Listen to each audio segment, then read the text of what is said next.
सभी मित्रों को प्रणिपात। राजस्थान के इतिहास में प्राचीन सभ्यताओं के बाद अब अपन आगे बढ़ते हैं राजवंश की तरफ।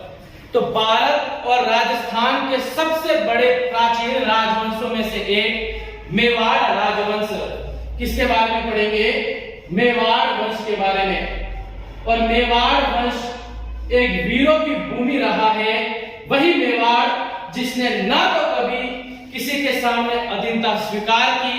मेवाड़ शुरू से स्वतंत्र था, स्वतंत्र है और स्वतंत्र रहेगा।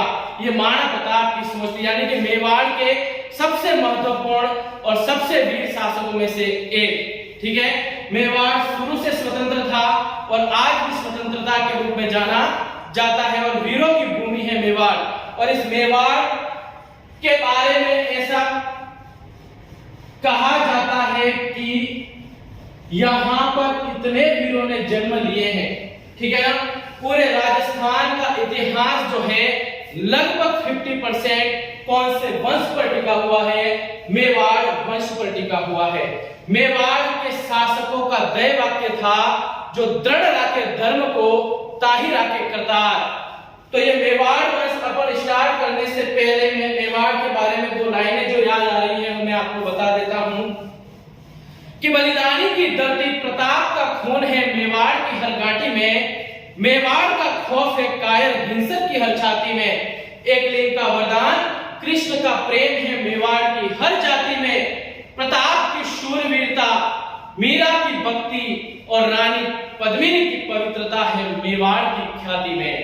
तो ऐसा मेवाड़ रहा है और इस मेवाड़ के बारे में अपन धीरे धीरे आगे पढ़ना प्रारंभ करते हैं।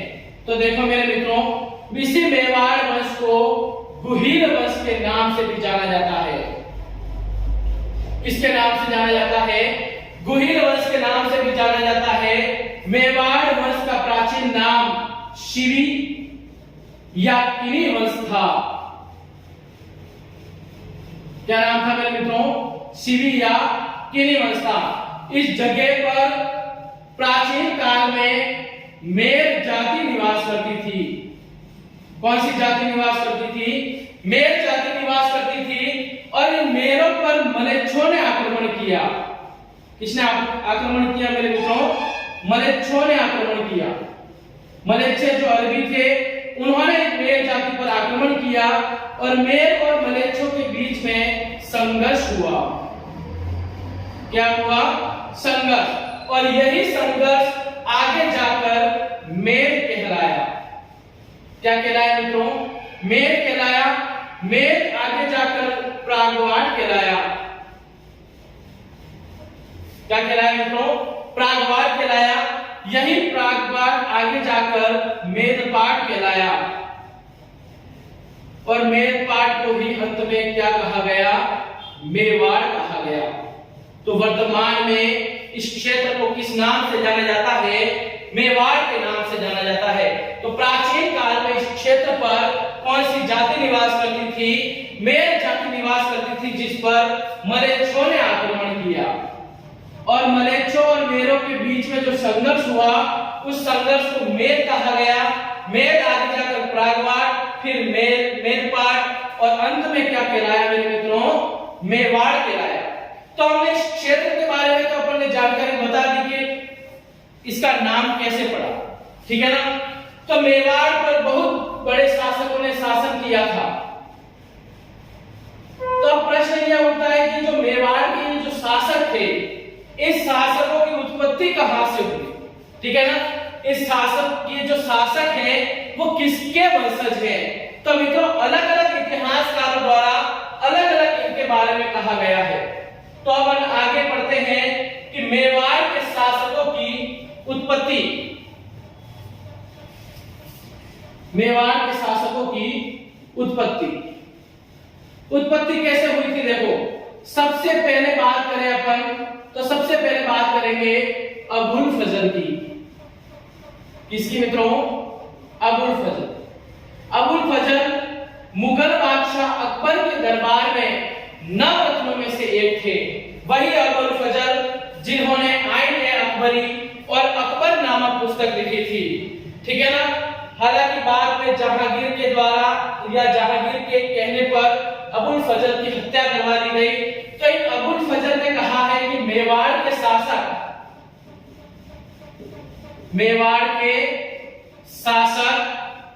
ईरान के बादशाह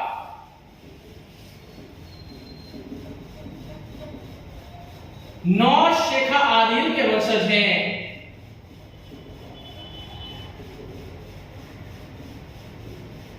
किसके वंशज हैं मित्रों? मेवाड़ के शासक ईरान के बादशाह नौशेखा आदिल के वंशज हैं, ऐसा अबुल फजल मानते हैं।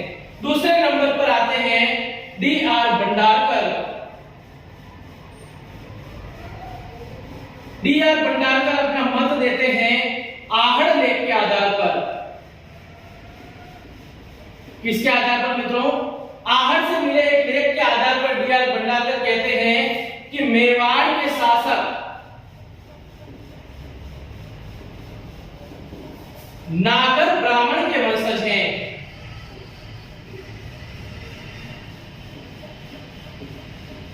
किसके वंशज है मित्रों? मेवाड़ के शासक नागर ब्राह्मण के वंशज हैं, ऐसा डी.आर. भंडारकर मानते हैं। किसके आधार पर? आहड़ लेख के आधार पर मानते हैं। ठीक है, और इसी मत का समर्थन कुंभलगढ़ प्रशस्ति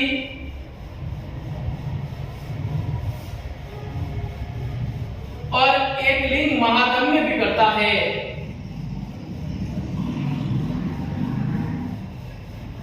कौन करता है मित्रों? कुंभलगढ़ प्रशस्ति और एकलिंग महात्म्य भी इस मत का समर्थन करता है। यानी कि यही बात इन दोनों में भी लिखी गई है। एकलिंग महात्म्य के दो भाग थे। पहले भाग की रचना की थी किसने? स्वयं महाराणा कुंभा ने की थी। किस नाम से? राजवर्णन के नाम से की थी। और दूसरे भाग की रचना महाराणा कुंभा के दरबार में एक व्यक्ति थे जिनका नाम है कान्हा व्यास, और कान्हा व्यास ने दूसरे भाग की रचना की थी। तो इन दोनों ग्रंथों में भी लिखा गया है कि मेवाड़ के शासक नागर ब्राह्मण के वंशज हैं। तीसरे बात करें कवि श्यामल दास की।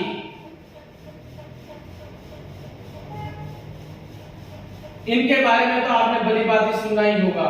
कवि राज की उपाधि जिनके पास थी, कवि श्यामल दास मेवाड़ के शासक महाराणा शंभू सिंह के दरबार में थे, और शंभू सिंह की मृत्यु के बाद महाराणा सज्जन सिंह के काल में भी इन्होंने कार्य किया है। तो कवि श्यामल दास का एक ग्रंथ था जिसका नाम है वीर विनोद। कवि श्यामल दास ने अपने ग्रंथ वीर विनोद में कहा है कि मेवाड़ के शासक वल्लभी गुजरात से मेवाड़ आए हैं। वल्लभी कहां पड़ता है? गुजरात में पड़ता है। और वल्लभी गुजरात से मेवाड़ आए हैं। किसका मानना है? कवि श्यामल दास का मानना है। तो मित्रों, अबुल फजल का मानना है कि मेवाड़ के शासक ईरान के बादशाह नौशेखा आदिल के वंशज थे। डी.आर. भंडारकर का मानना है आहड़ लेख के आधार पर कि मेवाड़ के शासक नागर ब्राह्मण के वंशज थे। और कवि श्यामल दास का मानना है कि मेवाड़ के शासक वल्लभी गुजरात से कहां पर आए हैं? मेवाड़ आए हैं। तो इन तीनों व्यक्तियों की अपने अपने मत थे। और इसके बाद एक व्यक्ति और आए जिनका नाम है मोहनौत नैण सिंह। राजस्थान के अबुल फजल के नाम से जिनको जाना जाता है, मोहनौत नैण सिंह। राजस्थान के इतिहास में ऐसी कोई घटना नहीं जिसमें मोहनौत नैण सिंह ने अपने कमेंट न किए हो। तो मोहनौत नैण सिंह की बात करें,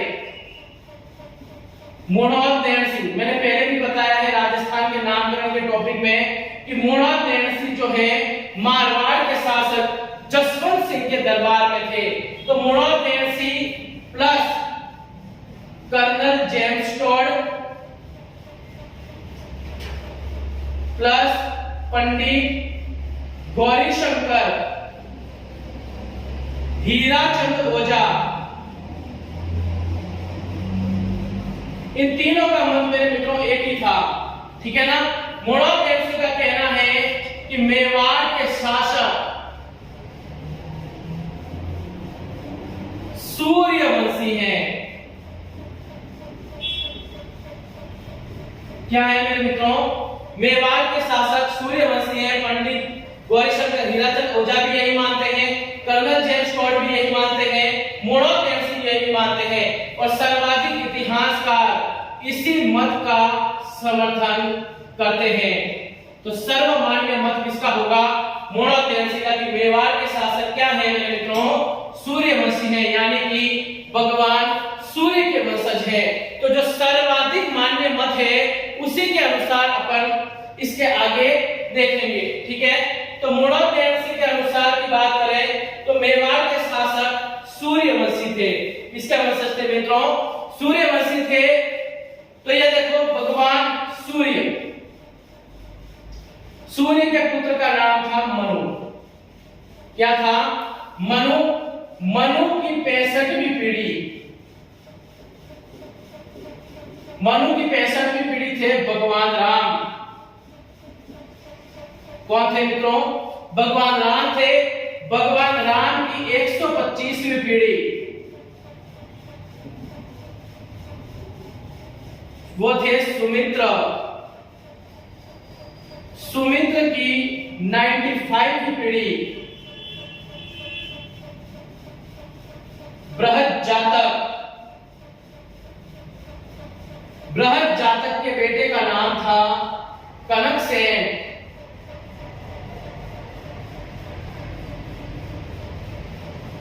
कनकसेन की 6वीं पीढ़ी देवादित्य। कौन थे मित्रों? देवादित्य। और देवादित्य केहर के राजा थे। कहां के राजा थे मित्रों? केहर के राजा थे। और इन्हीं देवादित्य की एक पुत्री थी जिनका नाम है सुभागा देवी।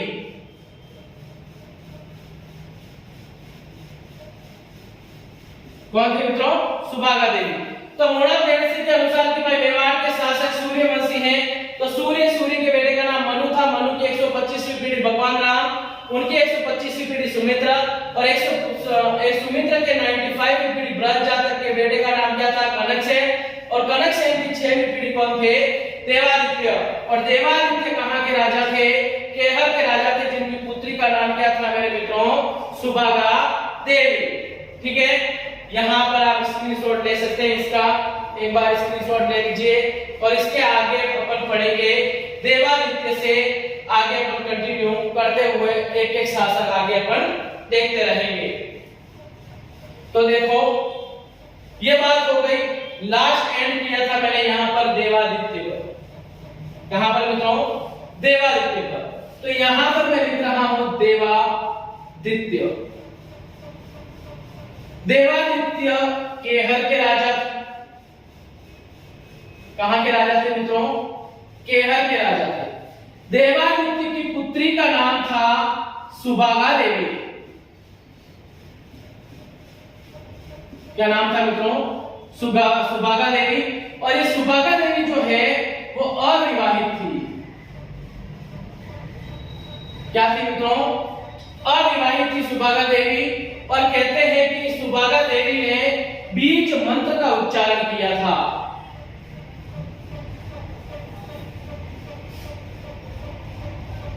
इसका उच्चारण किया बीज मंत्र का, जैसे कि सूर्य भगवान का आह्वान करके इन्होंने बीज मंत्र का उच्चारण किया। अपन बात करें महाभारत की, तो महाभारत में कुंती जो थी, कुंती को वरदान प्राप्त था कि वो किसी भी देवता का आह्वान करके उनसे पुत्र मांग सकती है।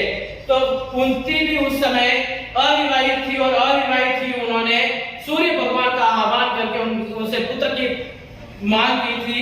और सूर्य भगवान ने उन्हें एक पुत्र दिया था जिसका नाम था अंगराज कर्ण। सूर्य पुत्र कर्ण के नाम से जाना जाता है। तो उसी बीज मंत्र का उच्चारण किसने किया था? सुभागा देवी ने किया था मित्रों। और सुभागा देवी जो है अविवाहित क्या हो गई? गर्भवती हो गई। बीज मंत्र का उच्चारण करने के कारण सूर्य भगवान के आशीर्वाद से सुभागा देवी जो है अविवाहित क्या हो गई? गर्भवती हो गई। और जैसे ही अगर कोई अविवाहित स्त्री अगर गर्भवती हो जाती है तो समाज को बिल्कुल ताने मारेगा ही, है ना। तो यह बात जैसे ही देवादित्य को पता चली, और ऊपर से केहर के राजा थे, ठीक है ना। तो देवादित्य परेशान हो गए, इसी कारण देवादित्य जो है वो केहल राज्य को छोड़कर वल्लभी आ गए। कहां पर आ गए मेरे मित्रों? वल्लभी आ गए। और वल्लभी आने के बाद यहां पर शांतिपूर्ण ये कुटिया में क्या करने लग गए? निवास करने लग गए। तो देवादित्य सुभागा देवी को लेकर वल्लभी आ गए और सुभागा देवी ने यहां पर एक पुत्र को जन्म दिया। किसको जन्म दिया मेरे मित्रों? एक पुत्र को जन्म दिया और उस पुत्र का नाम था शिलादित्य। क्या नाम था मेरे मित्रों? शिलादित्य। अब शिलादित्य धीरे धीरे बड़ा हो गया, ठीक है ना, धीरे धीरे बड़ा हो गया। अब वो अपने दोस्तों के साथ खेलने लग गया और दोस्त जो थे उसको चिढ़ाने लग गए कि तुम्हारे पिताजी का नाम बताओ। बेचारा ये क्या बताता, ठीक है ना। अब ये परेशान होकर सुभागा देवी के पास गया और बोला कि माता जी मेरे पिताजी का नाम बताओ। सुभागा देवी बेचारी क्या कहती? इसी कारण सुभागा देवी गुमसुम थी और शिलादित्य ने प्रतिज्ञा कर ली जब तक मेरे पिता का नाम नहीं पता चले तब तक मैं खाना पीना और अन्न जल क्या कर दूंगा? त्याग दूंगा। तो मेरे मित्रों कथा के अनुसार कहा जाता है कि जैसे ही शिलादित्य ने इस प्रतिज्ञा को लिया था तो वहां पर स्वयं भगवान सूर्य प्रकट हुए थे। कौन प्रकट हुए थे? भगवान सूर्य प्रकट हुए थे और सूर्य भगवान ने इसको कहा था कि मैं हूं तुम्हारा पिता। और भगवान सूर्य ने आशीर्वाद के तौर पर शिलादित्य को एक पत्थर की एक शिला दी थी। क्या दी थी मित्रों? शिला दी थी और इसको आशीर्वाद दिया था कि जब तक ये शिला तुम्हारे पास है तुम्हें कोई हरा नहीं सकता और इस शिला को हाथ में लेकर तुम जिसके ऊपर भी हाथ रखोगे वो क्या हो जाएगा? भस्म हो जाएगा। तो यह आशीर्वाद था किसका? भगवान सूर्य को। भगवान सूर्य का आशीर्वाद था, किसको था? शिलादित्य को था। तो इसी आशीर्वाद के बाद, आशीर्वाद पाने के बाद शिलादित्य ने कहां पर आक्रमण कर दिया मेरे मित्रों? वल्लभी पर आक्रमण कर दिया और शिला को साथ में लेते हुए सूर्य भगवान के आशीर्वाद के कारण शिलादित्य ने कहां पर अधिकार कर लिया? वल्लभी पर अधिकार कर लिया। तो अब वल्लभी के शासक कौन बन गए? शिलादित्य। तो यहां तक आपको मित्रों समझ में आ चुका होगा। इसी कड़ी को अगर अपन आगे बढ़ाएं तो आगे अपन शासक पढ़ेंगे शिलादित्य।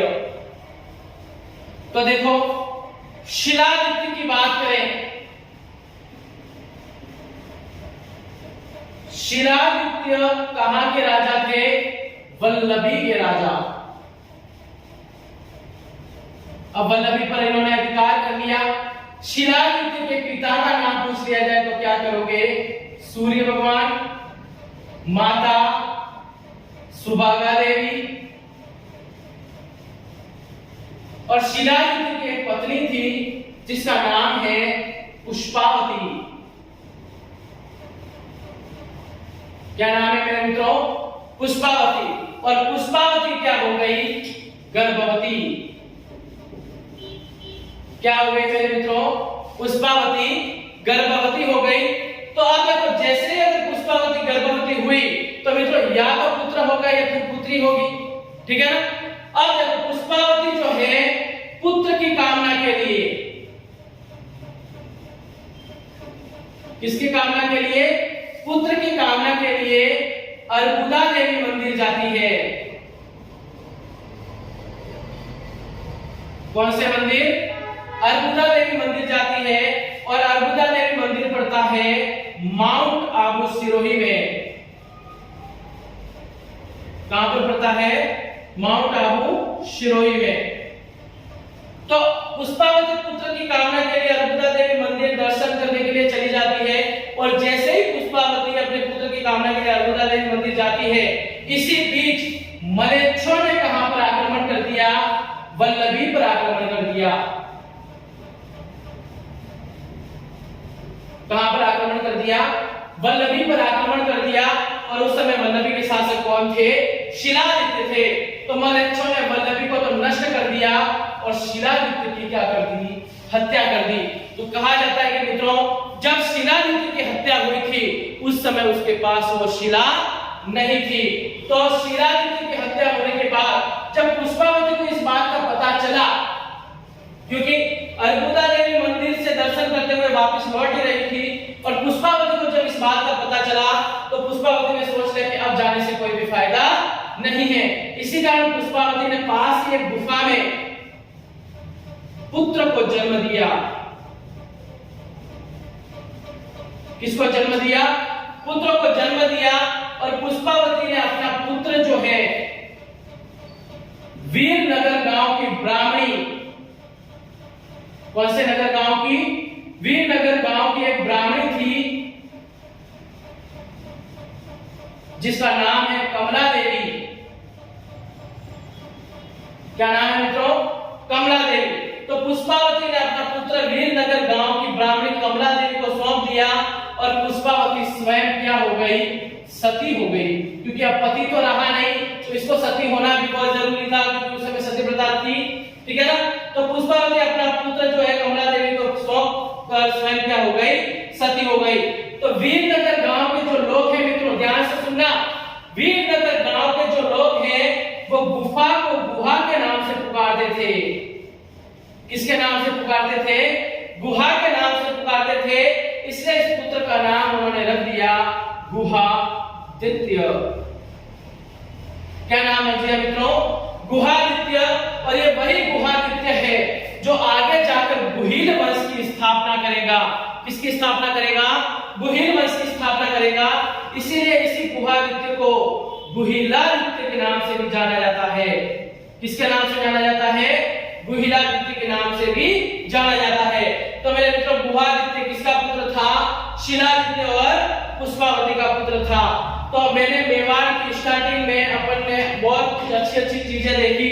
मेवाड़ वंश को आरंभ करने के लिए उसका जो बेसिक था उसको अपन ने देखा कि उसका प्रारंभ कहां से होता है। फिर आगे जाकर बप्पा रावल ऐसे होते हुए फिर रावत शाखा, राणा शाखा, ऐसे करते करते बहुत बड़े बड़े शासक आएंगे जिनके बारे में अपन अगले वीडियो में भली बात ही देखेंगे। ठीक है मेरे मित्रों, आज के वीडियो में इतना ही।